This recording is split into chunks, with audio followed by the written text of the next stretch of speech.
This is Optimal Health Daily, episode 2528. Is Eating Late at Night Bad for Weight Loss? Part 2 by Christian Finn of MuscleEvo.net, and I'm Dr. Neal. Hey there, and welcome back to Optimal Health Daily, where I read to you from some of the most popular health and fitness blogs online.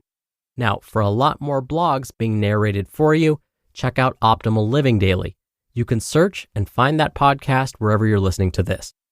Now, today's episode is part 2 of a longer post, so if you missed part 1, then I'd recommend going back and listening to that episode first. That was episode 2527. But if you're all caught up, let's jump right in and hear part 2 and continue optimizing your life. Is Eating Late at Night Bad for Weight Loss? Part 2 by Christian Finn of MuscleEvo.net. Researchers assigned a set of overweight and obese subjects to one of two groups. The first group ate progressively smaller meals over the course of the day. Breakfast contained 700 calories, lunch 500 calories, and dinner just 200 calories. The second group did the exact opposite. They ate a small breakfast, 200 calories, and a large dinner, 700 calories. After 12 weeks, here's what happened. The big breakfast group lost, on average, 19 pounds, or about 8.7 kilograms. The small breakfast group lost just 8 pounds, or about 3.6 kilograms. Both groups lost weight for the first couple of months, but the small breakfast, large dinner group fell off the wagon at week 8, where they started to regain some of the lost weight.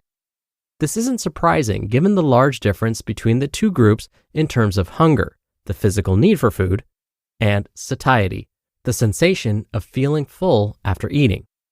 Average daily satiety scores were around 30% higher in the small dinner, large breakfast group compared to the large dinner, small breakfast group. Differences in weight loss between the two groups may have had more to do with the large, protein-rich breakfast suppressing hunger during the day than it did with a large dinner somehow slowing weight loss. By the way, the large protein-rich breakfast contained about 55 grams of protein. In addition, subjects were prescribed just 3 meals a day. The meal plans given to the police officers in the earlier trial included a mid-morning and mid-afternoon snack. This may have blunted their hunger, making it easier to get through the day without deviating from the diet. What's more, this wasn't a study where the subjects were living in tightly controlled conditions. They were given some diet plans and met with a dietitian every 2 weeks. Other than that, they were on their own. What happens when compliance is taken out of the picture? In other words, how does meal timing affect body composition when subjects are confined to a metabolic ward where food intake is supervised a lot more closely? That's what a research group from the U.S. Department of Agriculture wanted to find out. They took a group of 10 women aged 23 to 39 and assigned them to one of two groups. Both groups were given a diet providing an average of 1,911 calories daily. For 6 weeks, the first group ate most, or about 70% of their calories, early in the day. Group 2 consumed the majority, or 70% of their calories, later in the day. For the second 6 weeks of the study, the group switched to the alternate meal pattern. As I mentioned earlier, this was a metabolic ward study. Rather than being given some meal plans and told to go away and get on with it, the women taking part in this study lived in a metabolic suite 24 hours a day, 7 days a week. This gave the researchers a lot more control over what their subjects ate. During both periods, subjects received 4 meals daily. Breakfast was served between 8 and 8:30 a.m., lunch between 11:30 a.m. and 12 p.m., while dinner was eaten between 4:30 and 5 p.m. An evening snack was served between 8 and 8:30 p.m. During the p.m. meal pattern, when calorie intake was greatest in the afternoon and evening, the women consumed 15% of their calorie intake at breakfast, 15% at lunch, 35% at dinner, and 35% at the evening snack. This pattern was reversed during the a.m. meal pattern. 7 days each week, the women walked outdoors for approximately 60 minutes. They also performed 5 additional bouts of aerobic exercise, treadmill walking or cycling, and each bout burned around 300 calories. 3 circuit training sessions were also included in the program. At first glance, the results appear to support the popular recommendation to avoid larger meals later in the day, as the greatest weight loss occurred with the large morning meals. However, the increase in weight loss was actually due to greater muscle loss. Women consuming more calories in the morning lost an extra couple of pounds or around 1 kilogram of muscle than subjects consuming the majority of their calories in the afternoon and evening. What about body fat? Timing of the meals had no consistent effect on body fat. During the first 6 weeks of the study, women given the majority of their calories later in the day lost the most fat.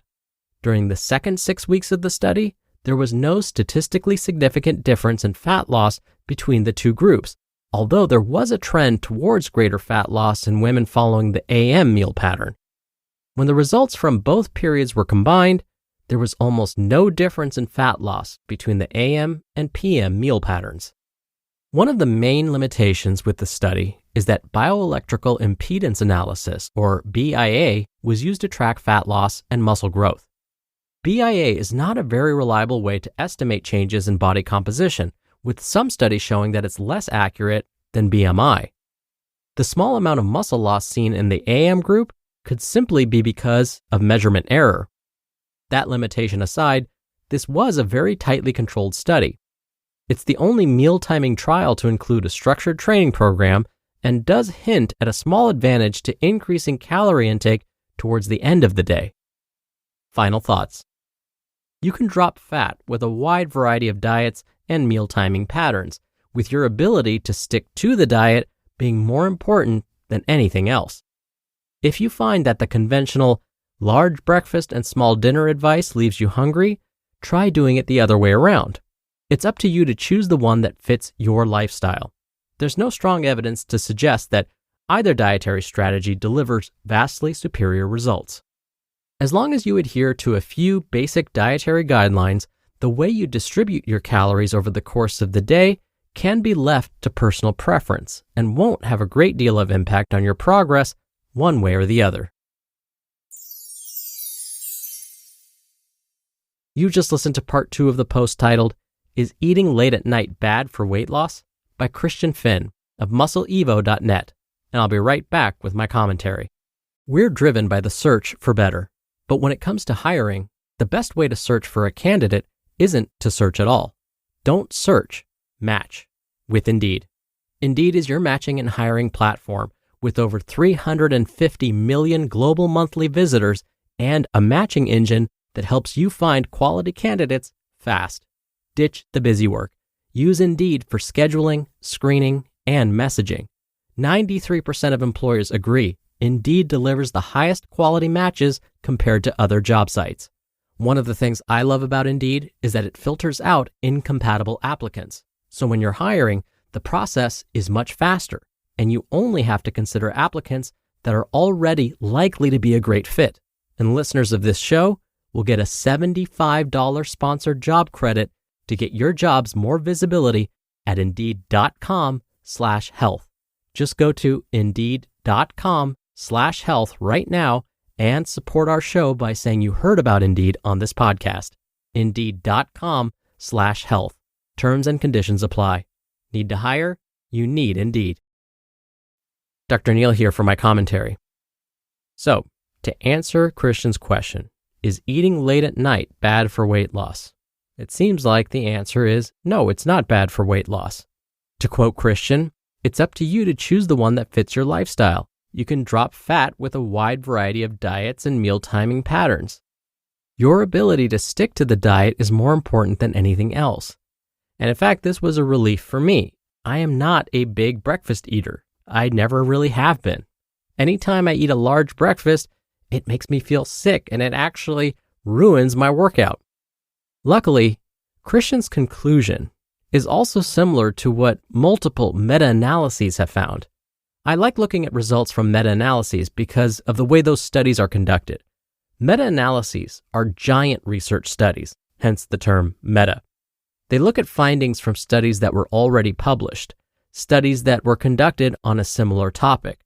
They then lump them together and do one large analysis on all of them. For example, authors of a meta-analysis that want to know whether a Mediterranean diet helps with fat loss will find already published studies that looked at Mediterranean diets and fat loss. And then they'll summarize the findings from those studies by doing one large analysis on all of them. This makes meta-analyses super helpful when we want to find an answer to a highly debated question, like today's question. So when it comes to weight loss, multiple meta-analyses are finding that being able to stick to your meal pattern is likely most important when it comes to fat loss, as opposed to meal timing. So again, as Christian said, think about finding a balanced diet that you can stick to over the long term. That's probably what's most important when it comes to true long-term fat loss. All right, that'll do it for today. Thank you so much for coming back to listen every day and sharing this show with someone. I hope you have a great start to your week, and I'll see you back here tomorrow where your optimal life awaits.